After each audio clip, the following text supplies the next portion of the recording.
Praise the Lord.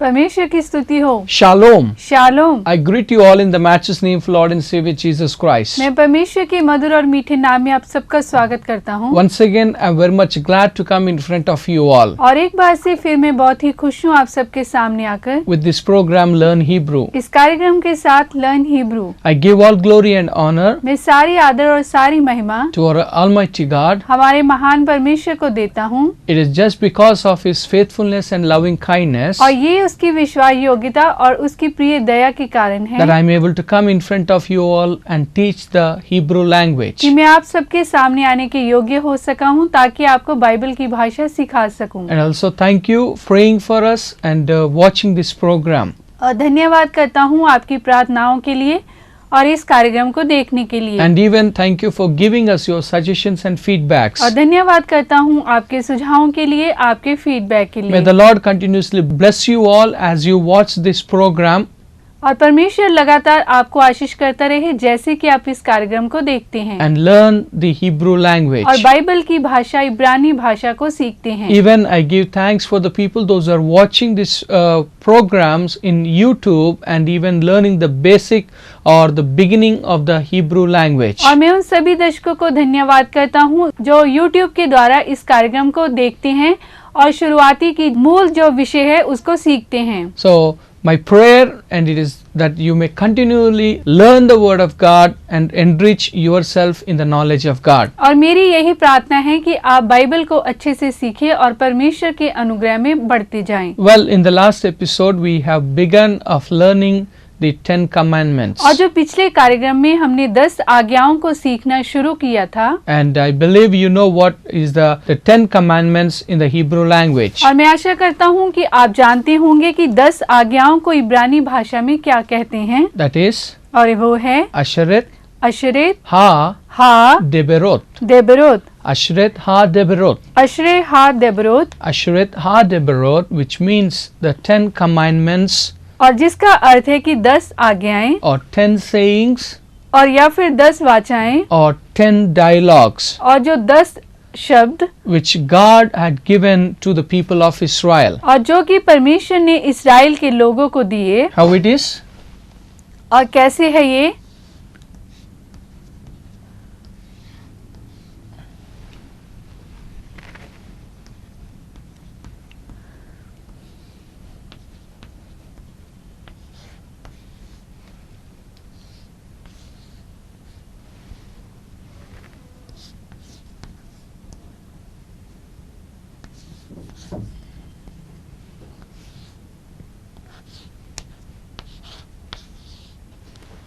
What is this? और क्या है ये? Asheret, Ha, Deberot. अशरे, हा, देबरोत, Asheret, अशरेत, Ayin. आइन। What is this? Atepata और ये क्या है? ये है आटेपाटा, and Sheen sheen and then Segol, और फिर सेगोल, Resh, रेश, Segol शेगोल and then Tau. और फिर टाओ। So Asheret, अशरेत, Ha, which is the article, हा जो कि आर्टिकल है and then De, और फिर डे, Bo, बो, De, Be, D, B, Resh, R, Holem Vav होलेम वाओ and then Tau. और फिर टाओ। So Asheret, Ha, Deberot. अशरेत, हा, देबरोत, Asheret, अशरेत which means और जिसका अर्थ है it is saying, कहना, saying कहना the words. और जो वचन को कहना या शब्द को कहना। So Asheret means saying अशरेत का अर्थ है कि कहना and here we see it is as Ha means the और जो यहाँ पे हा है वो आर्टिकल है जो कि है दा and then Deberot, और फिर देबरोत Deberot which means words और देबरोत जिसका अर्थ है कि शब्द or which is together to say as the 10 commandments or 10 dialogues or 10 sayings. और इस प्रकार से हम इसे कह सकते हैं कि 10 आज्ञाएं, 10 वचन या 10 dialogue. And commandment, you all know the word, Hebrew word for commandment. और आप सब जानते हैं कि आज्ञाओं के लिए जो इब्रानी भाषा में शब्द है It is mitzvot. और वो है मित्तोस, Mitzvot is the commandment. और उसका अर्थ है कि आज्ञाएं। So it's a mitzvot aseret ha deberot. और इस प्रकार हम कहते हैं मिस्रोट हा दबरोत। And now when we look about these 10 commandments in the Bible, और जब हम बाइबल में इन 10 आज्ञाओं को देखते हैं, as I said that they are the beginning of 613 commandments. और जैसे कि मैंने आपको बताया था कि शुरुआत में 613 आज्ञाएं थी, And these 10 commandments that God have written on 2 tablets, और ये जो 10 आज्ञाएं हैं इनको परमेश्वर ने जो 2 तख्तों और 2 पट्टियों पे लिखा। when we talk about this Asheret ha deberot, और जब हम यहाँ पे बात करते हैं अशरत हा दबरोत की, it is like it is on the 2 tablets और ये है 2 पट्टियां, where Moses he hold them and came down from the Mount Sinai. और हम देखते हैं कि मूसा इन 2 पट्टियों को लेके सिय्योन पर्वत से नीचे उतरा। It is like when we read in the book of Exodus chapter 32, there we read that Moses he came down. और जब हम पढ़ते हैं निर्गमन 32 को, उसमें हम देखते हैं कि मूसा जो पर्वत से नीचे आया। And when we look into this, we see that it is where in the Hebrew language it is written, और ये जो इब्रानी भाषा में लिखी हुई थी, because it's a Aleph, Beit, Gimel, Dalet, और ये है आलेफ, बेत, गीमेल, दालेत, and He, hey, which is as a numerical value 1, 2, 3, 4, 5. और जब हम इसकी गिनती संख्या को देखते हैं तो ये इस प्रकार से है 1, 2, 3, 4, 5, And it's a Vav, और ये है वाव, which is number 6. और जो कि है number 6, And then we see Het, और फिर हम देखते हैं हेत को, and then we say as the Tet. और फिर हम कहते हैं टेत। So as you know that in a numerical value on where we see, and the last is the Vav, which is the numerical value 10.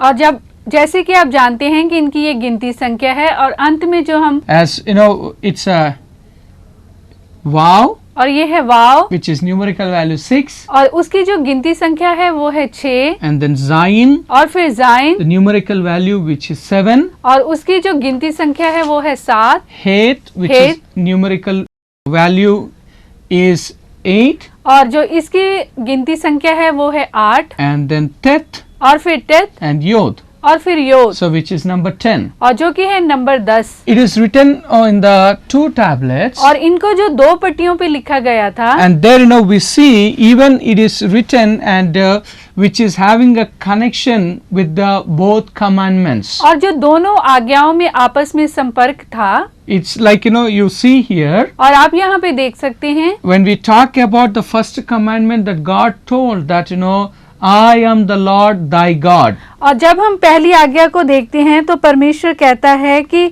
मैं ही जो परमेश्वर हूँ, I am the Lord thy God. और मैं ही प्रभु परमेश्वर हूँ। And then when you go and see on the 6th commandment, और जब आप छठी आज्ञा को देखते हैं, so what it says, और वो क्या कहती है, what it says in the 6th commandment, और जो छठी आज्ञा क्या कहती है, there we see it says as that thou shall not kill or do not murder.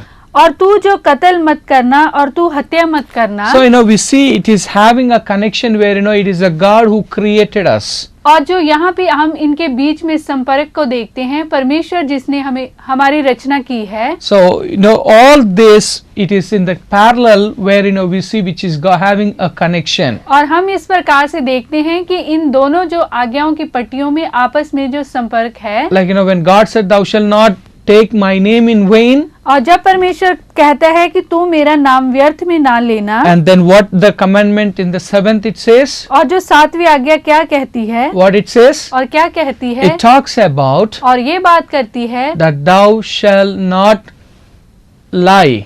और तू झूठ मत बोलना। It is like he says that do not lie. और तू झूठ मत बोलना। So we see that it is like you when you say lie in the sense that you are taking the name of the Lord in vain. और जब तू झूठ बोलता है तो तू परमेश्वर के नाम को व्यर्थ में लेता है। And also when we talk about this Asheret ha Deboret, और जब हम बात करते हैं अशरत हा दिबोरत की, there we see in these 10 commandments, और वहाँ पे हम देखते हैं कि इन 10 आज्ञाओं में, which are 3 things are very important. और उसमें 3 बहुत ही महत्वपूर्ण बातें हैं। 3 things are very important. और जो 3 बहुत ही महत्वपूर्ण बातों को हम देखते हैं, The 3 things are, और वो 3 बातें हैं, it is about thought, और वो है जो विचार,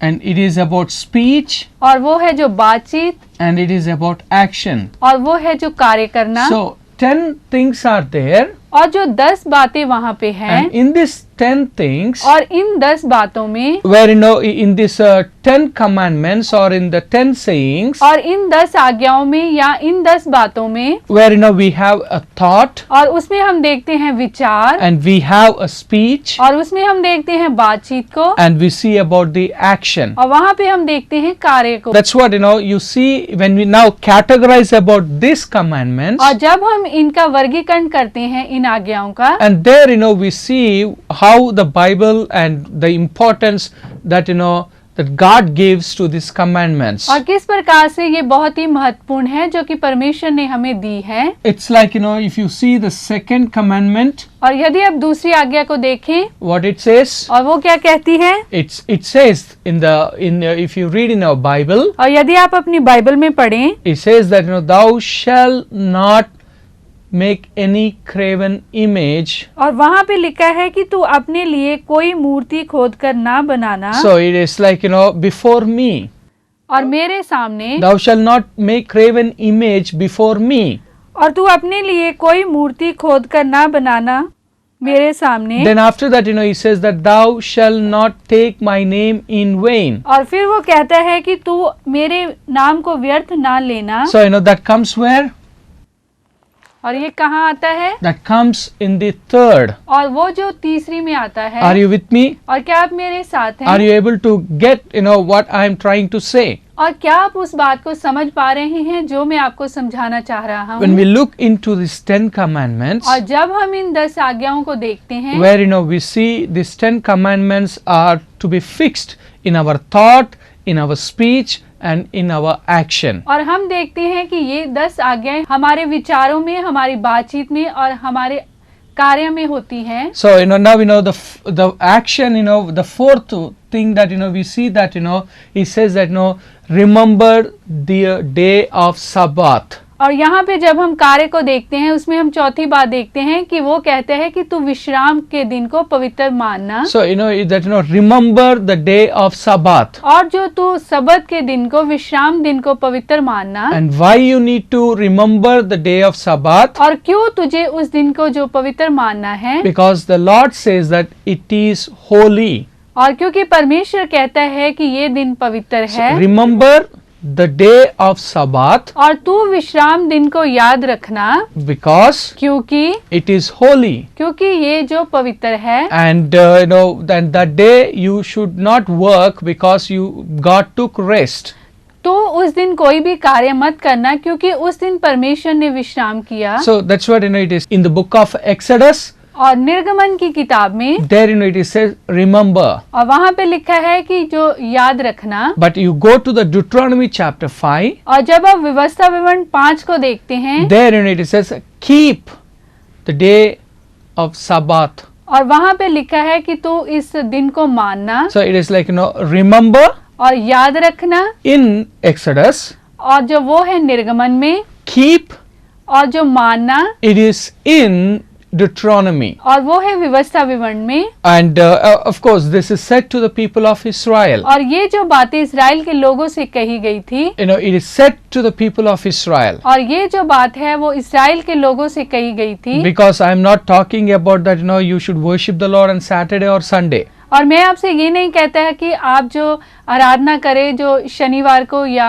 रविवार को। But it is for Israelites. और ये जो बातें थी वो इस्राएल को कही गई थी। It is थी। said to the chosen people. और ये जो चुने हुए लोगों को कही गई थी। It is थी। said to the descendants of Abraham. और ये जो अब्राहम की वंशावली को कही गई थी। So that's what don't mistaken me.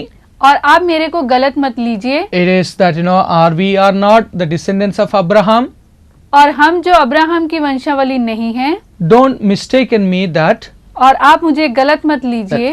We are not the descendants of Abraham. और क्या हम अब्राहम की वंशावली नहीं हैं? In fact we are. और वास्तव में हम हैं। But लेकिन spiritually not biologically.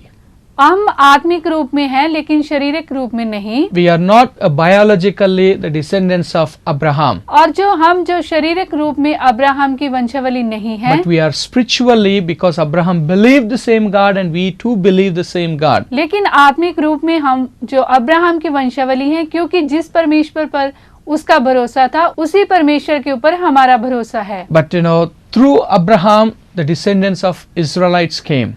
और जो अब्राहम के द्वारा इजरायली जो वंशावली आई, So for us it is coming to the point of it is the worship day is the day of resurrection. और हमारे लिए जो आराधना का दिन है वो पुनरुत्थान का दिन है। Okay, so it is where we see the thought, speech and action. और यहाँ पे हम देखते हैं विचार, बातचीत और कार्य। And one of the thing that we have to keep in mind और एक बात जो हमें अपने ध्यान में रखनी होगी, that God is always where we see God is always deals with two aspects. और जो परमेश्वर दो रीति से कार्य करता है, It is about man with God और एक है जो आदमी परमेश्वर के साथ, and man with man. और एक है जो मनुष्य मनुष्य के साथ। When you are dealing with God, you have to deal with God, and even when you are dealing with God, even you have to deal with man. और जब जो एक मनुष्य है वो परमेश्वर से जो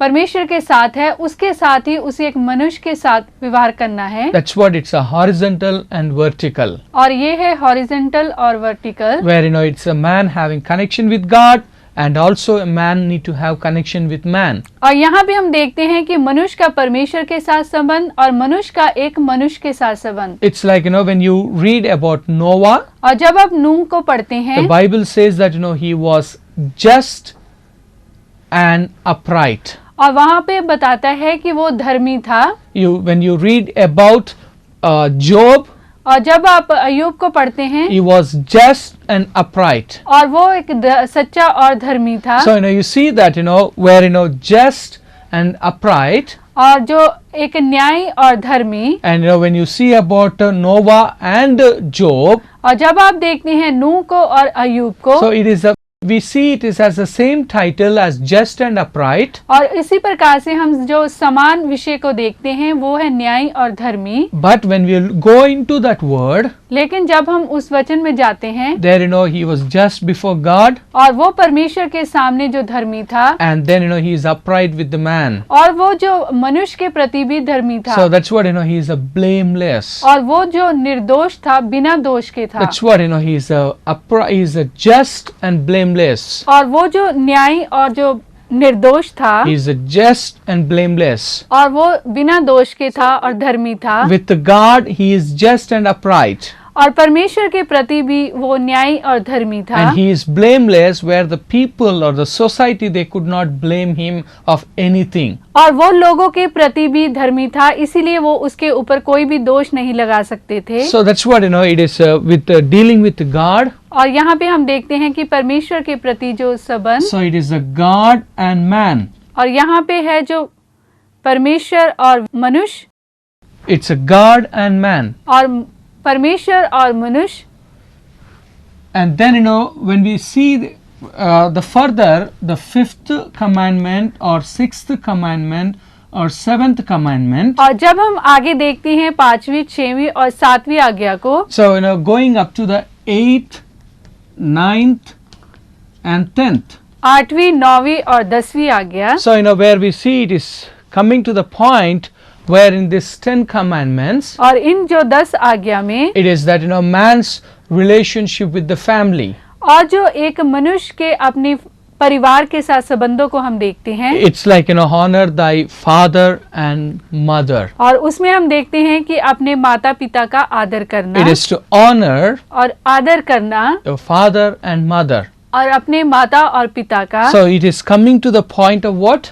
और ये किसके अधीन आता है? It is about the thought. और ये है जो विचारों के अधीन। And then the sixth what it says. और जो छठा क्या कहता है? The sixth that it says that you should not kill or murder. और जो छठी आज्ञा कहती है कि तू कत्ल मत करना, मृत्यु मत करना। It is like where we see it is a matter of it is even it is an action, but also we see where it is the speech. और यहाँ पे जो ये कार्य है, लेकिन हम यहाँ पे बातचीत को देखते हैं। Because क्योंकि the Bible says that Bible कहती है there is a life and death.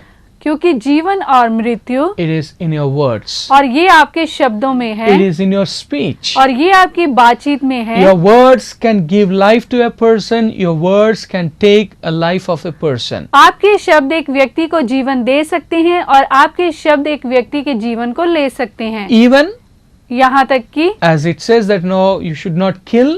और तू कत्ल मत करना, With the word you can kill a person. और आप अपने शब्दों के द्वारा भी जो खून करते हैं And action और कार्य, is that you should not steal. और तू चोरी मत करना, You should not steal. तू चोरी मत करना। So it is coming to the point of that. और ये जो किस विषय में है, Because thief और जो एक चोर or stealing, और चोरी करना, it is an action. और ये एक कार्य है। So it is an action. So that's what we see. It is man with the family. और यहाँ पे हम देखते हैं कि एक मनुष्य के अपने परिवार के प्रति संबंधों को, And then the third section that we see, it's a man to man. और जो तीसरा जो भाग हम देखते हैं उसमें है एक मनुष्य के प्रति संबंधों को, It is man to man. और वो है जो मनुष्य के प्रति मनुष्य, You're dealing with man. और आप जो एक मनुष्य के साथ व्यवहार करते हैं। We see in these 10 commandments और हम इन 10 आज्ञाओं में देखते हैं where God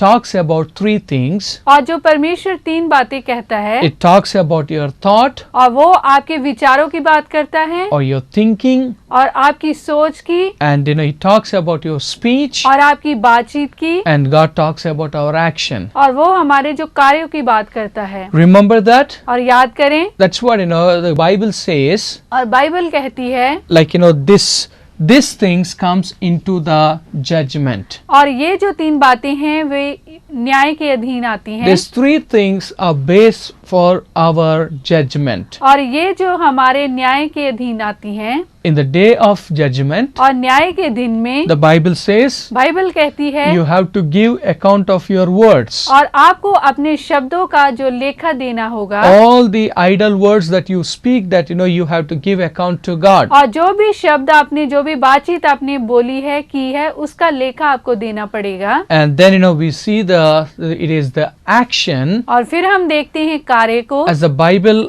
often it says that और बाइबल जो बार बार कहती है that whatever that you do with your body, और जो कुछ भी आप अपने शरीर के द्वारा करते हैं, whether it's a good or evil, और चाहे वो अच्छा चाहे वो बुरा हो, whether it's a good or bad, और चाहे बुरा या चाहे अच्छा हो, and you have to give account to God. और आपको उसका लेखा परमेश्वर को देना होगा। So that's what, because God focuses on 3 things, which is of our thought, which is our speech, and which is of our action. और परमेश्वर मुख्य रूप से इन 3 चीजों के ऊपर ध्यान देता है, वो है हमारे विचार, हमारी बातचीत और हमारे कार्य। So when God gave to Moses this Asherat Ha-Debarot, और जब जो परमेश्वर ने मूसा को ये आज्ञाएं दी, say I just spoke of 2 things for you. और मैंने आपको 2 बातें बताई हैं। The first one, और जो पहली बात है, when God gave these 2 tablets, और जब परमेश्वर ने इन 2 तख्तियों को दिया, so in the first tablet which we got of 5 commandments, और जो पहली तख्ती के ऊपर 5 आज्ञाएं हैं, and in the second commandment another 5 commandments. और जो दूसरी जो पट्टी के ऊपर दूसरी 5 आज्ञाएं हैं, The first commandment is having a connect with the 5th commandment. और जो पहली 5 आज्ञाओं का जो संबंध है वो 5वीं आज्ञा से है। So the second is got connection with the 6th commandment. और जो दूसरी आज्ञा का जो संबंध है वो 6ठी आज्ञा से है। And the third commandment is having a connection with the 7th commandment. और जो तीसरी आज्ञा का संबंध 7वीं आज्ञा से So है। there we see it got of the parallel or connection. और हम देखते हैं कि इस प्रकार आज्ञाओं के बीच में आपसी संबंध है। We may stand and we may say like 1, 2, 3, 4, 5, 6. और हम खड़े होकर 1, 2, 3, 4 कह सकते हैं। But when God gave, लेकिन जब परमेश्वर ने इसे दिया, the first is connected with the 5th. और जो पहली आज्ञा 5वीं के साथ संबंधित है, Second is connected with the 6th commandment. और जो दूसरी आज्ञा है वो 6ठी के साथ संबंधित है, And third commandment is connected with the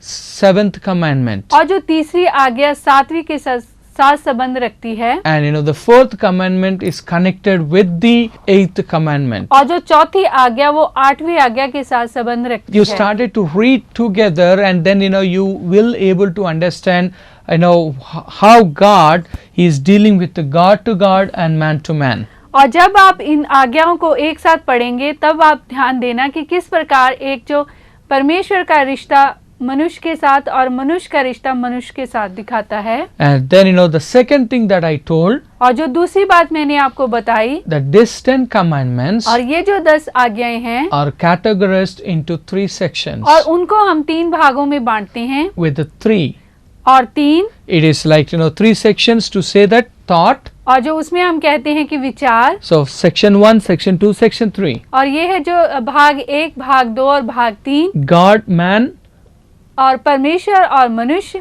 man and family, मनुष्य और परिवार, man to man. और मनुष्य और मनुष्य, Speech, और जो बातचीत, third commandment, और वो है तीसरी आज्ञा, sixth commandment, और छठी आज्ञा, ninth commandment, और जो 9वीं आज्ञा। where again God and man, और उसमें आप फिर से देख सकते हैं कि परमेश्वर और मनुष्य, man and family, और मनुष्य और उसका परिवार, and man to man. और आदमी, And action, और कार्य में, fourth commandment, और चौथी आज्ञा, seventh commandment, 7वीं आज्ञा, 10th और commandment, 10वीं आज्ञा। with the same thing, God, man, और उसी प्रकार से ये समान है, परमेश्वर और मनुष्य, and man and family, मनुष्य और परिवार, and man to man. मनुष्य और मनुष्य। So when we come in the next episode, we will be learning about what is the first commandment in Hebrew language. और जब हम अगले कार्यक्रम में आते हैं तो हम देखेंगे कि पहली आज्ञा को इब्रानी भाषा में क्या कहते हैं। Continuously watch this program और लगातार इस कार्यक्रम को देखते रहें and continuously keep us in your prayers. और लगातार हमारे लिए प्रार्थना करते And रहें। if you have any suggestions and feedbacks, और यदि कोई भी सुझाव, कोई भी फीडबैक आपके पास है, you can send to the number that you see on the screen. और स्क्रीन के ऊपर दिए गए नंबर पे आप हमें भेज सकते हैं। May the Lord bless you all और परमेश्वर आपको आशीष दे and be with you all. और आप सबके साथ हो। Shalom. शालोम। Tau